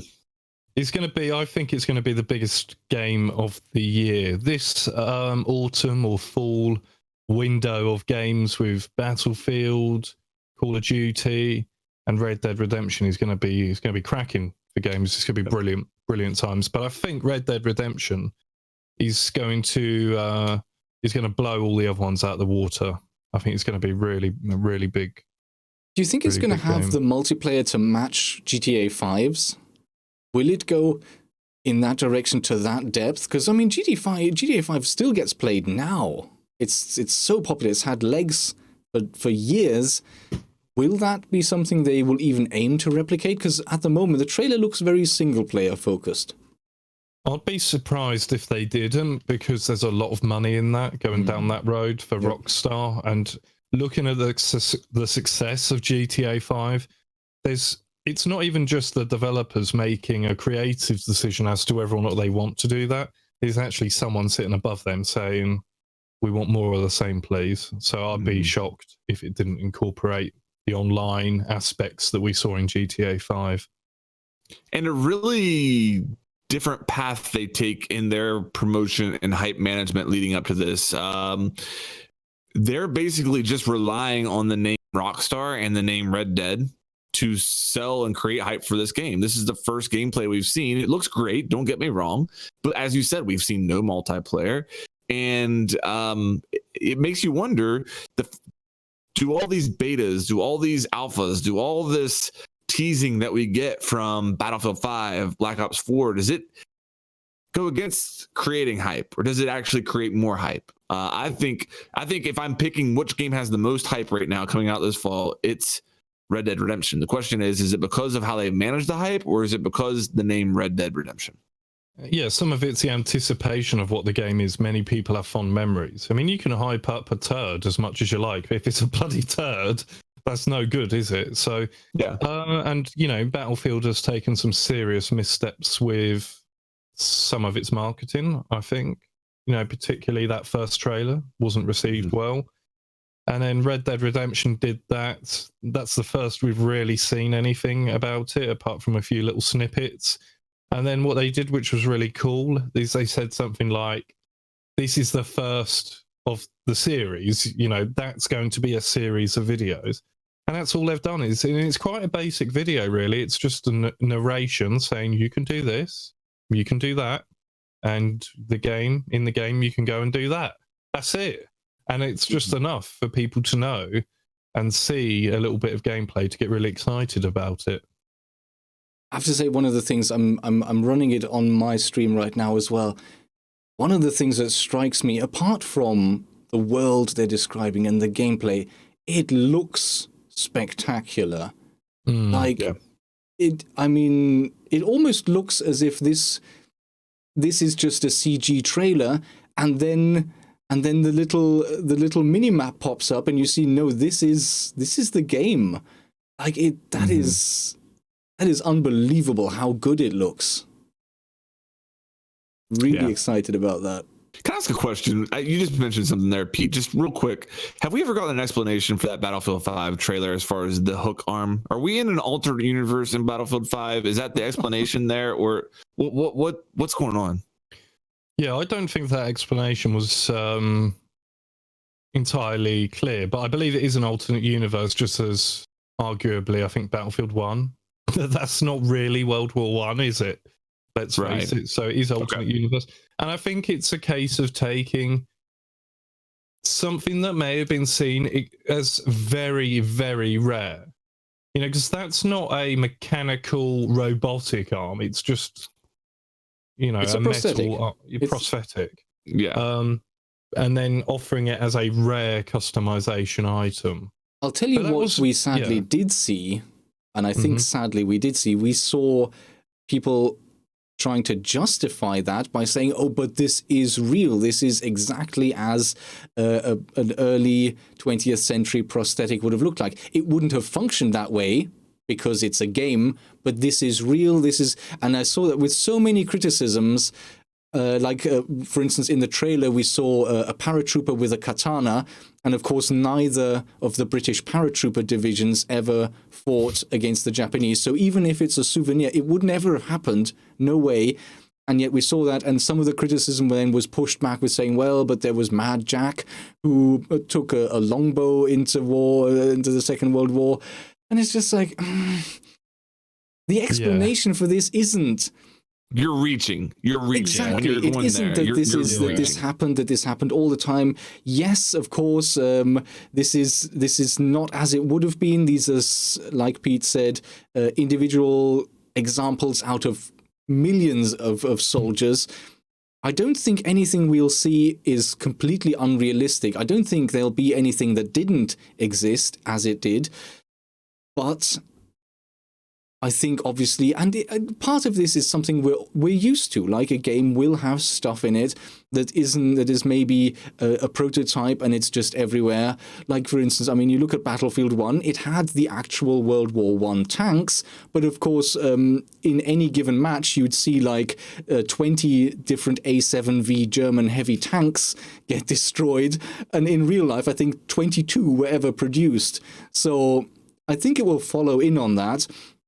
The real explanation here isn't that it's about authenticity, it's about realism. The real explanation here is, in the past, Battlefield has always gone with a premium option, a season pass that you buy. That's how they manage to finance the ongoing support for the game post-launch.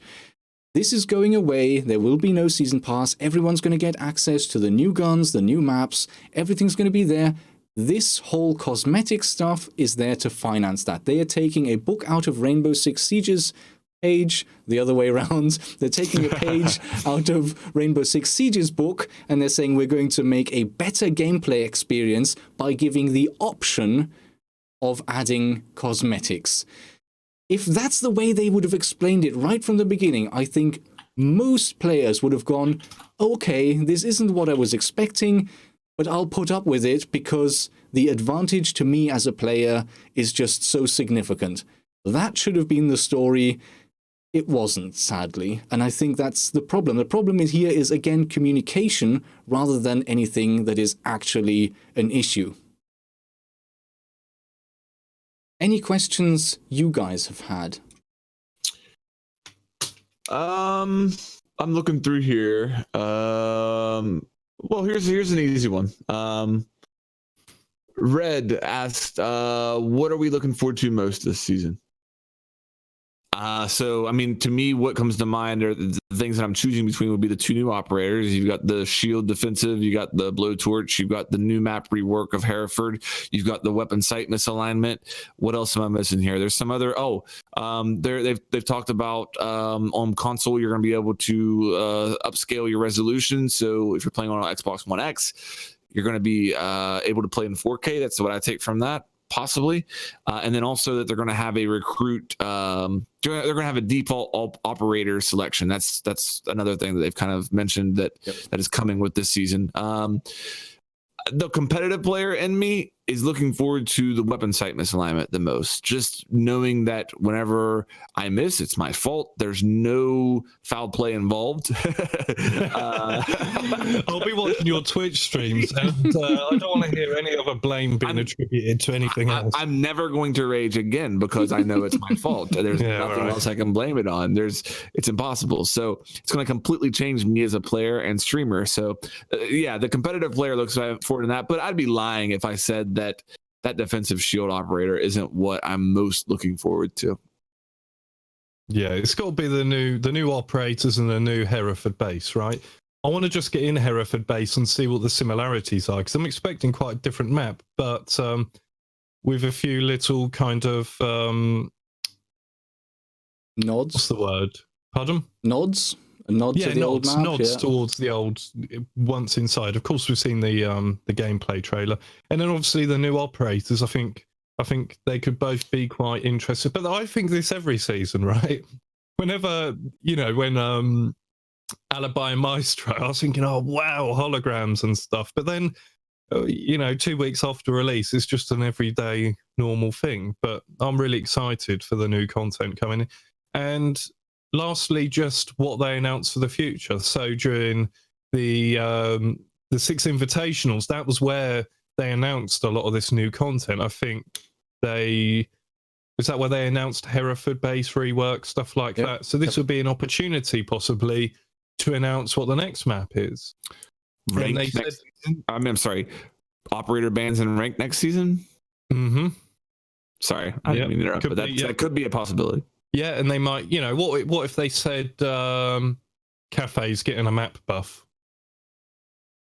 Because it seems to me that would be a great candidate, just like Clubhouse was. So I'm looking forward to see what they announce that they are already working on that we don't even know about. Yeah, that's obviously the thing you don't know could be amazing. So that's definitely a good shout.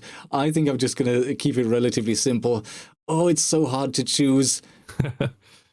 Out of the map, the reworked Hereford map and the operators, it would definitely for me again be the shield operator because she's new and different.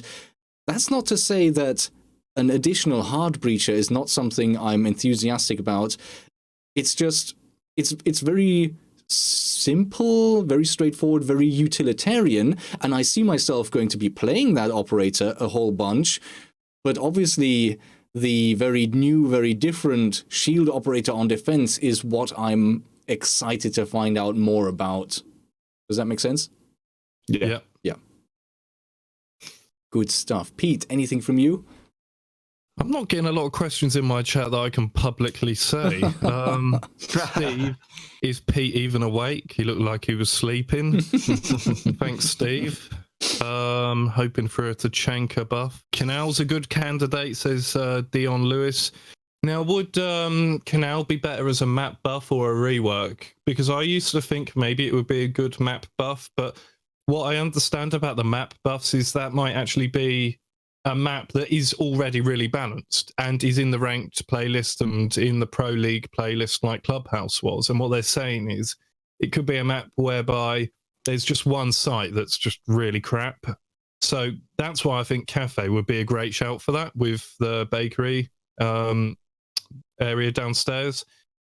I think Canal might be good for a complete rework, because there's just something in the base design of that map that kind of doesn't work. Now, that used to be in Pro League, and I remember watching, I think Kickstar did a strategy video on it, which was really interesting, but it's just not very, everyone, when that was in the Pro League, nobody picked to defend on the red side, if that makes sense. They all defended on the other side, the white side, with the control area. So I think that would be good for a rework. Yeah, I mean, what that essentially is, Canal, is two small buildings that are almost separate. Like, when you play that, sure, you can have a roamer go across and then maybe peek from some of the windows, but other than that, most of the fighting, most of the competition is within one small objective, and it's either the one or the other. And yeah, definitely having more connection between the two with more rotation, more roaming opportunity would be valid. Would it not be, if they just came out and said Canal was an interesting concept that we was playing with, but as the game's evolved, we've realised that one choke point just doesn't work and we're going to scrap it. And maybe if you want to have a choke point like that bridge, you need to have multiple, so you need 3 of them. Yep. Because that way That's what I think makes Villa so good. If the time that I spent on Villa, it's impossible to cut off all rotations. I shouldn't say impossible, but it's extremely difficult to cut off all rotations. There's 3 sets of stairs available to a roamer at any given time. And that opens up a lot of possibilities, and that's a good thing. So, I'm right on page with you guys. I think that's something that we've learned over time in this. Yes, something they could easily do for Canal is cover up the connection between the garage and sort of the boathouse on the other side. Similar to, I guess, in concept to what they did on Clubhouse. Make the connection, allow more movement between those two areas. Or, of course, what you mentioned, Pete, I think is absolutely fair enough as well. Just have several pathways, maybe something underground, maybe a covered tunnel on the ground floor, various different things. Because at the moment, it is that one sort of sky bridge that connects the two buildings. And other than that, as a defender, you're going to have to expose yourself to get across. Yeah. If I can shoot at another one here real quick. I had Razorback who asked, and this is on the same line. He asked, what do we expect out of the new Hereford? And I think that's a great question, because we've talked a lot about the new Hereford coming, but what is it exactly that old Hereford, new Hereford, and why do we think it's going to be? What are they looking at fixing? I think for me, if I'm talking about old Hereford, you've got you got what, four floors on top of each other with one staircase and an exterior staircase. And again, same concept. You don't have a possibility as a defender of making safe rotations. And as an attacker, you're either coming in a window or you're coming up that staircase. So it just does not promote good gameplay. So what I'm expecting is more vertical gameplay. I expect more destruction in the floors and a much bigger surface area. So I think that's a given. Looking at the maps, it's going to be a much bigger map. And with that, it's going to come more staircases and more possibilities as a roamer to rotate between one side of the map to another without being cut off easily. It was an interesting design, Hereford Base. Again, like we were saying with Canal, it did have that kind of choke pointy element to it whereby you knew people were going to come up one way. So I would expect there to be 2 or 3 staircases. What's a bank? I think bank, chalet, they have 3 staircases? You think chalet has three methods other than going up the outside of getting up once you're in the building? So I would like at least 2. Yeah, 2 in the building. I can think of 2. Not picturing. No, there's 3. No, you're right. Yeah. 3, right? Yeah, on chalet there, but it's interesting how they put them in as well. Yeah, but so I'd expect there to be 2 or 3 staircases. 2 might be interesting. How about a fireman's pole? No, I'm mucking about. I'm mucking about. But no, I want to see more maneuverability. Basically, the original Hereford, does that have a lot of destructibility in terms of vertical? I think a lot of the floors are solid, so I would be expecting probably more destructibility, more vertical gameplay. On Hereford? Yeah, on the new one. It did have some of the floors are definitely destructible, but not, it weren't a favela, you know. No. You think about the basement in Hereford. There was no destructibility. There was no vertical pressure other than from the hatch and from the ladder room and the stairs. So, I would expect more of that, definitely. Okay, excellent. Well, I think that's a good time to sort of wrap it up. Great discussions, unless you have anything sort of to add at the end. No, just to my viewers, this VOD isn't going to remain on YouTube. This is going to go over onto Rogue9's channel, so obviously make sure you're following Rogue9 on YouTube. His channel is linked in the description, and of course, get flanked. My viewers are so intelligent that I know that every single one of them are subscribed to Rogue, so I don't have to mention that, Pete. All my viewers are probably already subscribed to you, so you're actually criticizing your own viewers at this point. Oh, okay. If you want to. I want to also mention, SoundCloud is another option to anybody who's maybe just catching a piece of this. You want to watch the whole thing later. You can go on SoundCloud. You can you can listen to the whole thing there in an audio only format. Also on Google Play, Google Podcasts. Just search for Hot Breach Podcast and you'll be able to find it there. It's going to be a little bit tricky next Sunday. We're not sure exactly how it's going to work, but we are going to try to bring you guys something live from Paris. So stay tuned to that. Not sure on time, not sure how exactly it'll work, but it's a possibility. Make sure you're following all of us on Twitter to stay up to date with that. Yeah, and I think something to add as well, if you're on Twitter, we also have a separate Twitter for the podcast, Hot Breach Pod, I think it's called.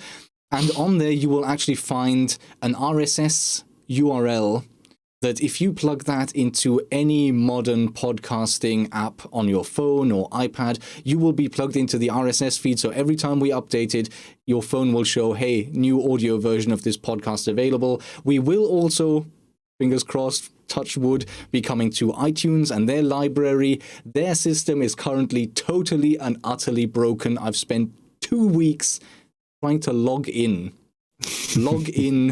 I've emailed the customer support, I phoned the customer support, and then they told me we can't help you, get in touch with the podcast customer support. I've emailed them, and their response to me was, thank you very much for pointing this out to us. Our engineers are aware of the issue.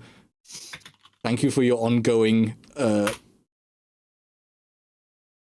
patience, essentially. I can't even come up with the word because I've lost it. Wow. It's gone. Like, literally, I cannot log in. It's so broken. It's unbelievable. But once they get their act together, we will be on iTunes, and I'll also be looking at other systems as well, so our podcast becomes searchable, because we do also have this in audio form. And with that, thanks everyone for joining in. Thanks for the great question conversation. Thanks for sticking with us, and hope to see you again soon. Bye, everyone.